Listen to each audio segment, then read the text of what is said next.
SCP-173 is one of the greatest horror game monsters ever made. The original entry for 173 was already really effective and creepy, despite the typos and grammar issues, but its translation into the gameplay of SCP Containment Breach was nigh perfection. Even when recording footage for these videos and using God mode, I still find myself nervously checking every corner of a room just in case 173 startles me. As good as all the other enemy SCPs are, none of them come close to the level of intimidation that 173 has with his mere presence in the facility. Technically, the boos from Mario did the whole look at them and they freeze thing before 173 or the Weeping Angels were ever created, and I'm sure there are other examples of this type of enemy before Containment Breach, but I have little doubt that 173 played a big part in popularizing this style of enemy. Just look at how many games since Containment Breach have included a Weeping Angel type monster. Even some non-horror games have joined the party.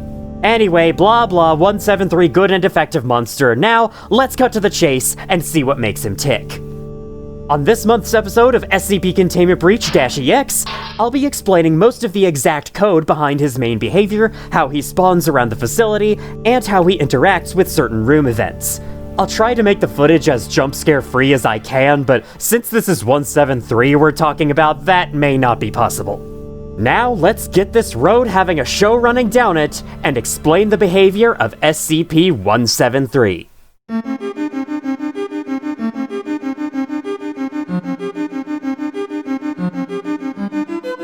Every NPC is given a huge list of various fields within their data. SCP-173 only makes use of a few of these, which includes idle, state, last seen, enemy X, Y, and Z, etc. Idle is used to denote whether the NPC should be able to move and behave or not. Unlike most NPCs, 173 actually has 4 different idle states. Idle state 0 means he's not idle.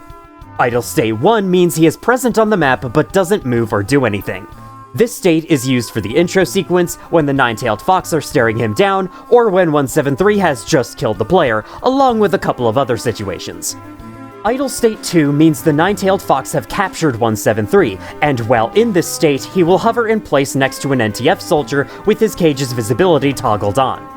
Idle state 3 is functionally the same as idle state 1, but it usually means 173 is not present on the map whatsoever, and this is used when the NTF successfully recontain him, even though his chamber is still open. Ignore that. As for the state value, most NPCs use this to indicate what the NPC is currently doing, but 173 instead uses it as a volume controller for the stone-dragging sound effect that constantly loops at his position. When he's not moving, his state is 0, meaning the sound is muted, but while he's moving, it jumps up in accordance to the distance he's traveled, allowing the sound to be heard. 173 also technically uses his state 3 value, setting it to 1 if he's not in idle state 3, but this is never actually used for anything. Perhaps it was meant to control his visibility at one point, but I'm not too sure. Anyway, last seen is used to keep track of how long it's been since the player last encountered a particular NPC, which is usually done to trigger spooky ambience upon encountering the NPC, as we'll see later. Finally, enemy X, Y, and Z are used to give the NPC a target to pursue. In 173's case, this target is always the player, and these parameters are used to keep track of where the player was seen most recently. That's about it for the preamble, so let's get into 173's behavior when his idle state is 0. The following can only occur if 173 is less than 15 meters away from the player. For reference, the distance between these two corridors is 1 meter. We start with another distance check, seeing if 173 is less than 10 meters from the player, and if he is, he'll check if he can see them by calling Entity Visible. This built-in Blitz 3D function returns true if the given two entities have direct line of sight of each other, unbroken by walls or other obstructions. Obstructions include certain windows around the facility, such as the ones in the big storage room, which means 173 cannot actually see you through them, even though you can see him. Anyway, if this function returns true, meaning there is direct line of sight between 173 and the player, 173 stores this fact and also stores the player's current position for later. He'll keep storing the player's position until they exit his line of sight, so that even though he can't see them anymore, he'll at least know where they were most recently. After that comes the big check. Is the player looking at 173? First, we check the blink timer. Blink timer is set to a random large value after every blink, with the range dependent on the other difficulty factor setting. Then it decrements at a rate of 70 per second until it reaches the negatives. Once it does, the screen will fade to black and then fade back in very quickly, and it's between the values -6 and -16 where the player is considered to be blinking. If the blink timer is not within this range, we should also check if the player is wearing blue night vision goggles, which are currently blinking from updating their data. If they're not, we'll call Entity in View on 173. This function checks if the camera's field of view is pointing at 173. Unlike Entity Visible, this one does not care about obstructions, which is why you can stop 173 through walls, even though he can't see you through walls. If this function returns true, then 173 is not allowed to move on this frame. Unless the no target cheat is active, and then it's immediately allowed again. Yeah, 173 is always allowed to move if no target is on, which is quite useful for observing his behavior. We're now free from the less than 15 meters constraint, and here's where the rest of 173's following actions are run. There are two branches we can go down depending on whether 173 can move or not. If he can't move, we'll run some of the ambient effects that coincide with encountering him. First, start a light blur effect and a slow pulsing camera zoom effect, which intensifies the closer you are to 173. Here you can see this subtle visual effect put into action. Next, if 173 is less than 3.5 meters from the player, it's been longer than a minute since 173 was last encountered, and 173 can see the player, play either of these two spooky ambient sounds, and update last scene to restart the 1-minute timer. Then, if 173 is less than 1.5 meters from the player, roll a 1 in 700 chance to play one of these three rattling sounds. Finally, if 173 is less than 1.5 meters away, but his previous distance when last being looked at was further than 2.5 meters away, and he can see the player, set a more intense camera zoom and blur effect, then play one of his 5 iconic jump scare sounds. Then we save his current distance to last dist for the next run of the previous check, and also lower his state value to 0 since he's not moving. That's it for his behavior when he can't move. When he can, there's naturally a lot more going on.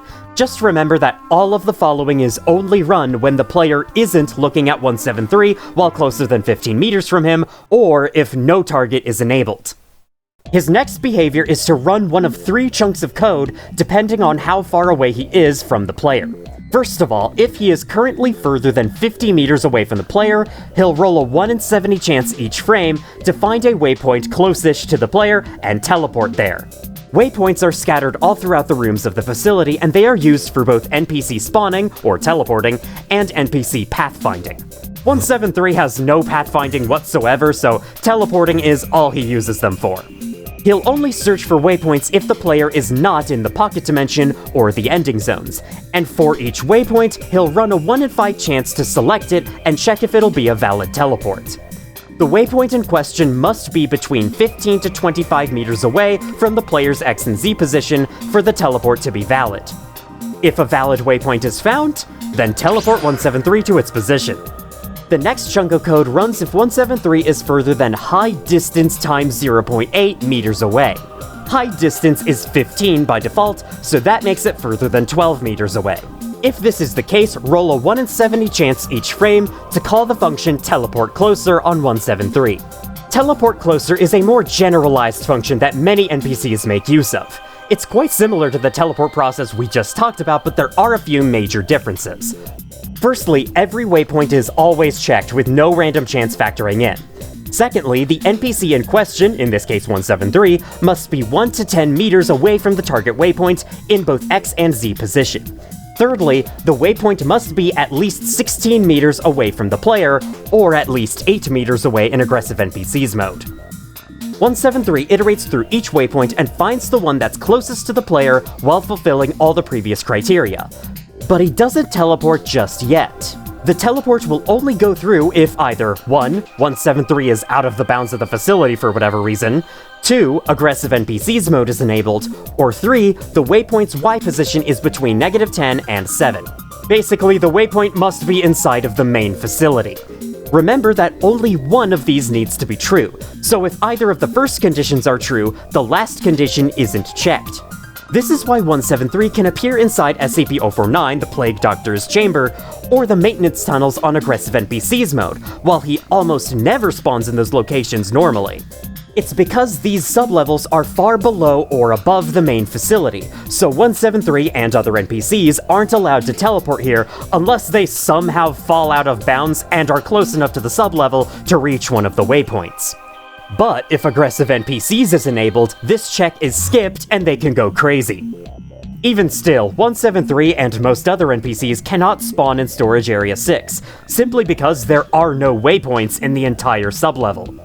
You can move 173 down here with commands, but once you get too far, he'll just teleport back up to the main facility because those are the only waypoints that exist near this area.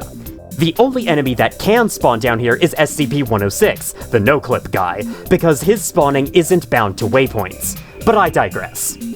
The teleport closer function is also the only difference in 173's behavior on aggressive NPCs mode. None of his main behavior has any changes with this mode. The only difference is that teleport closer lets him teleport a lot closer than normal, and to areas he would otherwise not be allowed in. This one tiny change makes a world of difference, as you will be encountering 173 way more often on aggressive NPCs. I should clarify real quick that aggressive NPCs is enabled on the Keter difficulty, in case you didn't already know. Anyway, if 173 is less than 12 meters away from the player, he'll run his normal behavior while not being looked at, of course. First, we roll a 1 in 20 chance each frame to check if he's in front of a door button. If a door is closed but fully unlocked, and 173 is next to the door's button, open the door and play this sound at full volume regardless of the player's position. There's certainly a bit of jank with this part of his behavior. Check out this moment from one of my old Keter mode streams. Let's start with this way. Yeah, I have no idea. Additionally, you may have noticed that 173 opens doors considerably more often on aggressive NPCs mode, and the reason for this is that he can only open doors while within 12 meters of the player. And since he can teleport to waypoints further than 8 meters from the player, as opposed to the default 16, this results in him ending up closer than 12 meters much more often, which lets him move around and open doors all he wants. Then, whether or not he opens a door, if the player has no target enabled, 173 is hit over the head and the resulting concussion makes him forget where the player is. Otherwise, if 173 currently sees the player, check his distance from them. If it's less than 0.65 meters, finish them! Set the death message in accordance to which room the player died in, set 173's idle state to 1, play one of 3 neck snap sounds, turn the player's camera 80 to 100 degrees in either direction to simulate the next snap, then finally land the killing blow. 173 will not rotate or do anything else on this frame, so if you walk up to his back and blink, he's able to kill you without even turning around. If 173 is not close enough to kill, then turn towards the player and go after them. 173 has an internal speed value of 38, which roughly translates to extremely fucking fast. This speed will be slightly boosted if other difficulty factors is normal or hard. It doesn't make a very big difference, however. Getting back on track, if 173 cannot see the player, but he still has an enemy X, Y, and Z set from the last time he saw them, he'll instead rotate to face those coordinates and move towards them. In simpler terms, he moves to the spot where he last saw the player. Once he gets within half a meter of the designated XYZ position, if he still doesn't see the player anymore, he loses them and goes back to default behavior. 173 also rolls a 1 in 500 chance each frame to give up the search early on the way toward the position. This won't change very much, however, since, as we're about to see, 173 will just keep going in whatever direction he's facing if he doesn't see the player, and he only has a chance of changing direction each frame. Even if this chance succeeds, it's most likely that he'll rush toward the position anyway. As mentioned prior, 173 has no pathfinding at all. He'll just zoom directly towards wherever he's going until he either reaches his target or can't move in that direction anymore due to walls or other obstacles. However, the aforementioned behavior can certainly make it seem like he has some pathfinding. For instance, here, he's able to find and kill me around this corner even though he's in the other room. This happens because the spot where he last saw me is right here on the other side of this door. So he moves towards that position, then sees me upon crossing through the door, where he then turns towards me and completes the job. No pathfinding was involved here, he just rushed towards 2 different targets that were set according to his behavior code. Anyway, this brings us to 173's default behavior while not being watched. Pick a random direction, and go. Each frame, he rolls a 1 in 400 chance to rotate himself to any random angle. Then, he'll just move in the direction he's facing until he's stopped by walls. This is why 173 is usually pressed up against a wall whenever you encounter him. Since all these RNG calls are run per frame when conditions are met, this means that they all tend to succeed more frequently at higher frame rates. So 173 will change his angle more frequently the higher your frame rate is. Same for the RNG for teleporting or opening doors. It won't make a significant difference due to the fact that all these RNG calls require certain conditions whose fulfillment fluctuates constantly, but it's still kind of funny to see. For one last fun fact, older versions of Containment Breach used to allow 173's head to rotate independently of his body. This was done with a simple random chance to position his body at a certain angle whenever he moved, but only if he could see you. It'd choose between 5 preset rotations of both body and head each frame the player is blinking/not looking, and it always makes sure to have 173's head facing the player once they see him.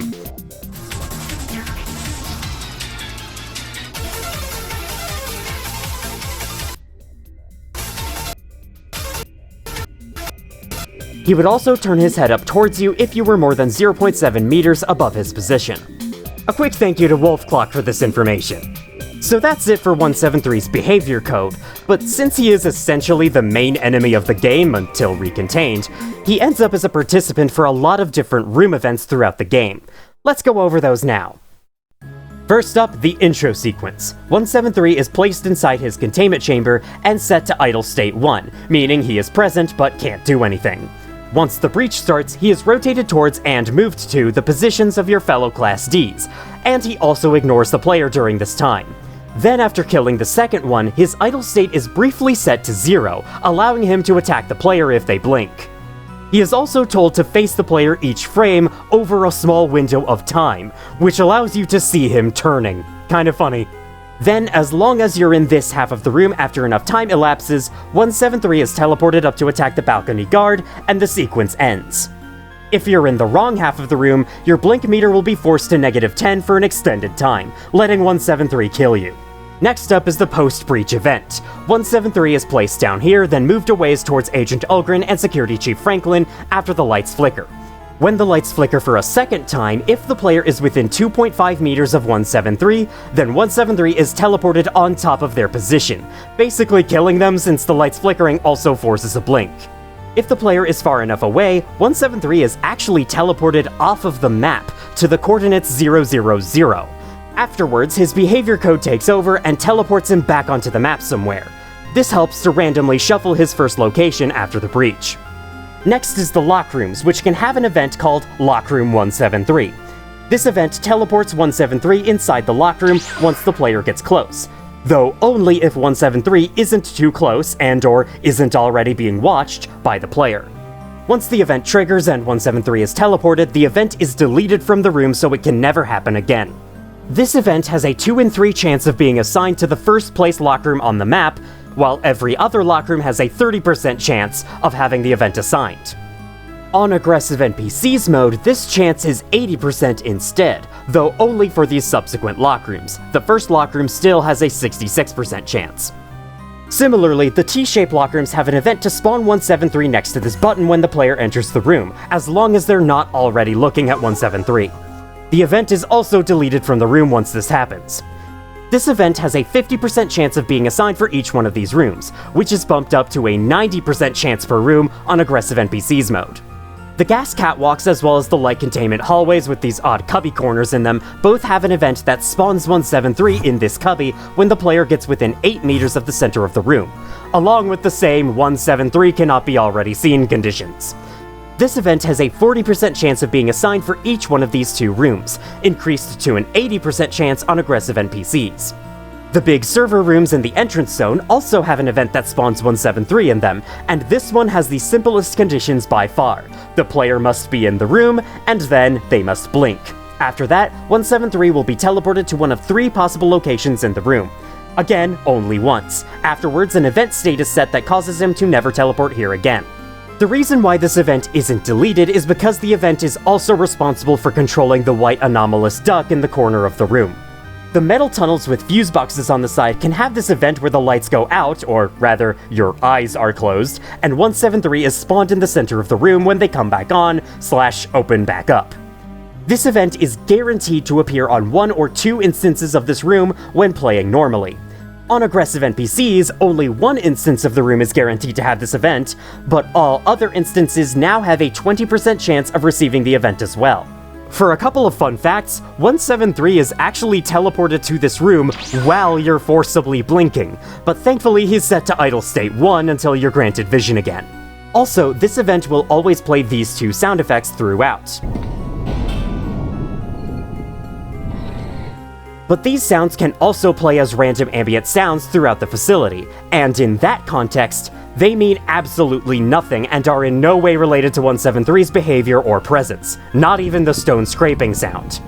They're both able to play as random ambience even after 173 is recontained. Now for the more special room events that can control various aspects of 173's behavior. The small testing room will spawn 173 inside this area when you open the keycard locked door, though, as I've been over before, 173 cannot see you through these windows. This would normally just trap him over there, but the event decides to bring a twist. Once the keycard door is opened, a timer is started incrementing by 70 per second. It used to increment by 1 per frame in 1.3.11, but this has since been changed in 1.3.12. When this timer reaches 840 or 12 seconds, 173 will break through the glass the next time you blink, but only if you're far enough away from the window he's behind. If you stay close to the window, he'll be unable to do anything. Since breaking through windows is not part of 173's normal behavior, it's entirely scripted and controlled by the room event. This is why 173 can move this far in a single blink in this room. On the first frame the player is considered to be blinking, 173 is teleported to our side of the window for the glass break event. But there's still some time before we stop blinking, so he then sees us and moves in our direction as much as he can before our eyes open again. So if this ever happened to you and felt a little unnatural, that's because it was. 173 is teleporting here. A similar event can occur in SCP-008, the zombie virus's chamber. If 173 is beyond the hide distance from you, he will be teleported to the office room every time you enter. From there, if he's present in the office and close enough to the windows when the player nears 008's container, he will then break through the glass either on your next blink, or if you look away from him. If you're not wearing the hazmat suit when he does this, you'll be damaged by 0.1 injuries and infected by 008.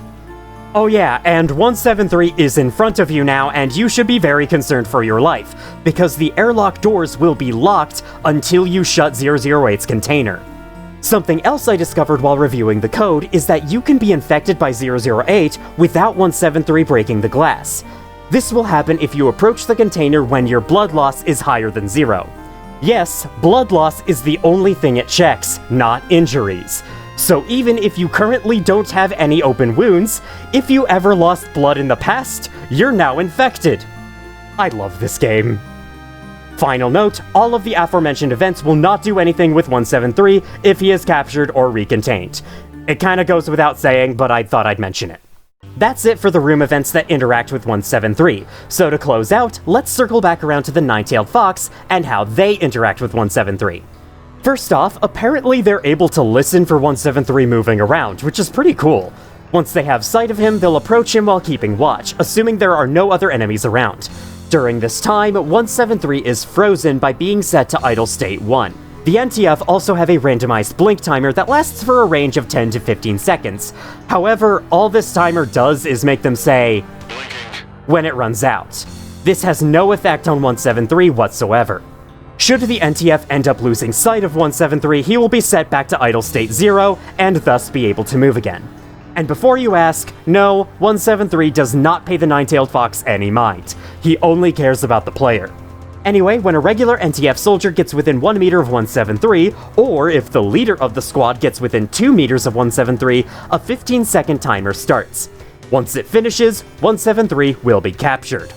From there, the Nine-Tailed Fox search for 173's chamber on their normal pathfinding routine, which gives me a headache just to look at, and I know I'm gonna have to explain it one day, and I'm not looking forward to it at all. Once they get close enough to 173's chamber, with the caged 173 tagging along with them, they'll kill him. SCP-173 contained successfully by Foxtrot Unit 1. I'm serious. Every NPC has an is-dead variable in their data, and when 173 is brought to his chamber, his gets set to true. He's dead! They killed him!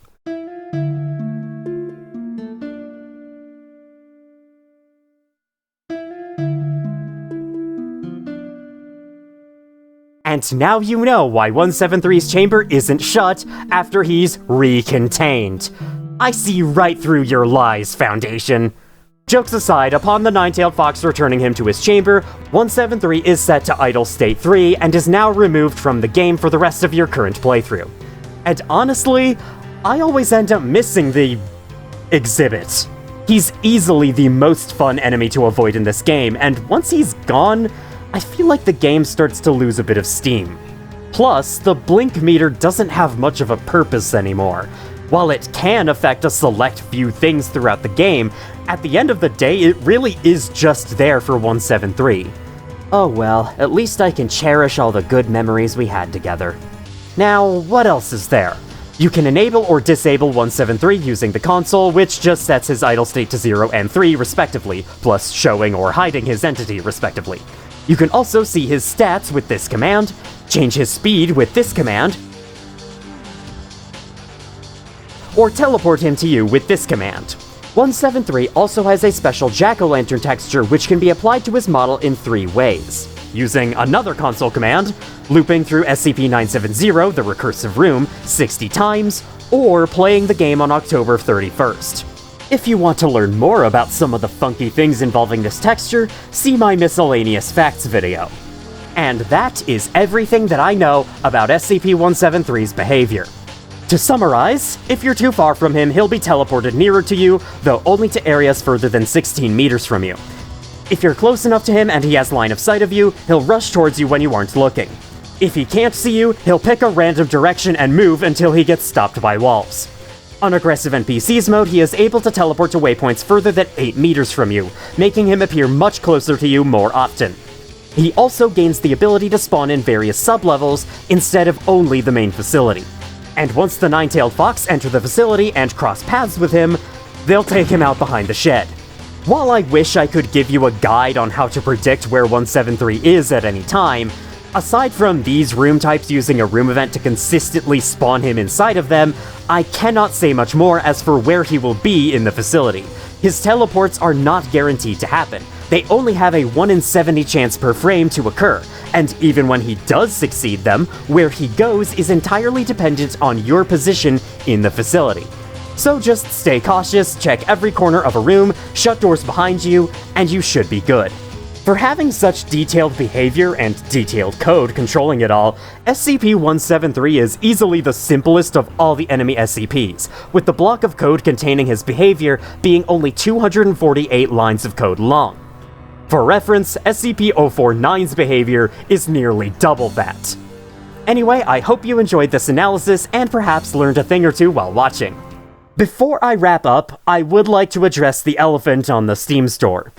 Since my last Containment Breach video, a talented team of modders have managed to re-release the vanilla game on Steam with permission from Regalis, the original lead developer of Containment Breach.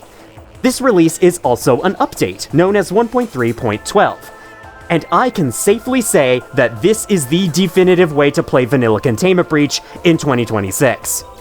The main things this update does is make the game much easier to mod, upgrade the rendering engine to allow the game to run well on modern Windows devices, and adding nice quality of life improvements like item sprites and documents not being affected by gamma, the double-clicking feeling much more natural, FOV being changeable, and very high resolutions being supported.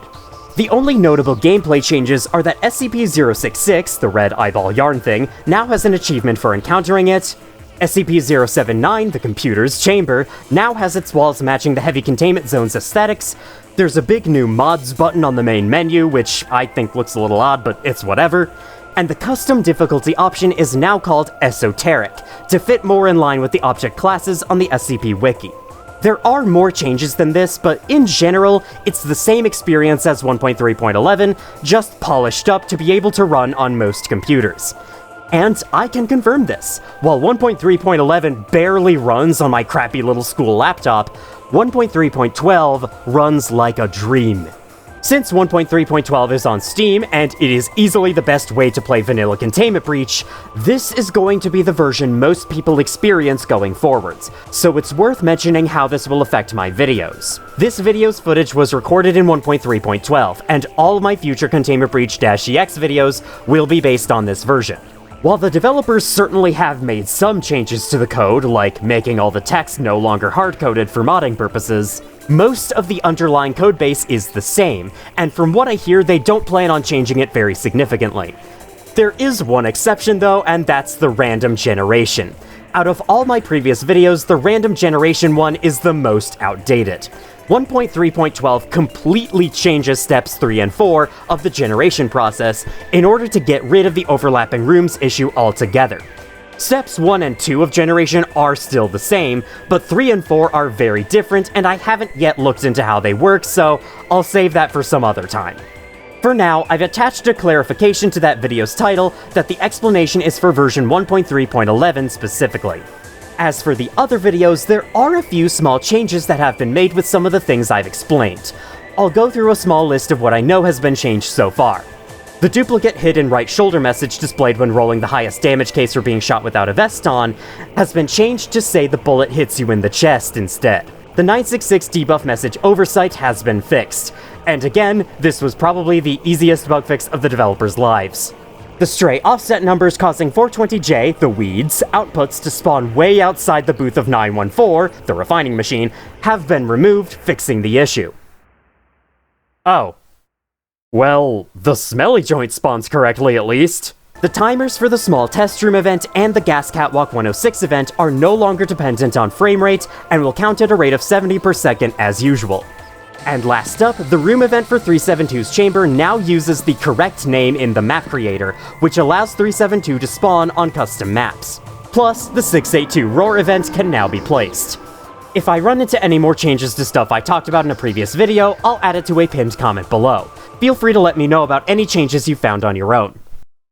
Thus concludes this episode of Containment Breach-EX. Next up, I'm going to continue writing the enemy behavior train by explaining the behavior of SCP-106, as well as his pocket dimension. Before then, I may end up posting a non-Containment Breach video in between just like before. What it'll be, I'm not sure yet. Real quick, I want to thank everyone who watched my Nightblights video that I posted a few weeks ago. I knew it wouldn't do as well as the Containment Breach videos, so considering that, 80,000 views is a big success for me. I'm just so glad to finally have a decent-sized audience after 6 odd years of making videos, so I truly appreciate all of you for continuing to watch and engage with my stuff. If you're looking for more content from me, not only do I have the aforementioned 6 years worth of videos on this channel, but I also have a second channel where I do Let's Play videos of various games. I also livestream about once per week, usually on Friday or Saturday, playing whatever I feel like at the time. Hopefully, these 2 other sources of content can tide you over in the wait between these main channel videos. Anyway, thank you all so much for watching if you did, and as always, I will see you all in the future.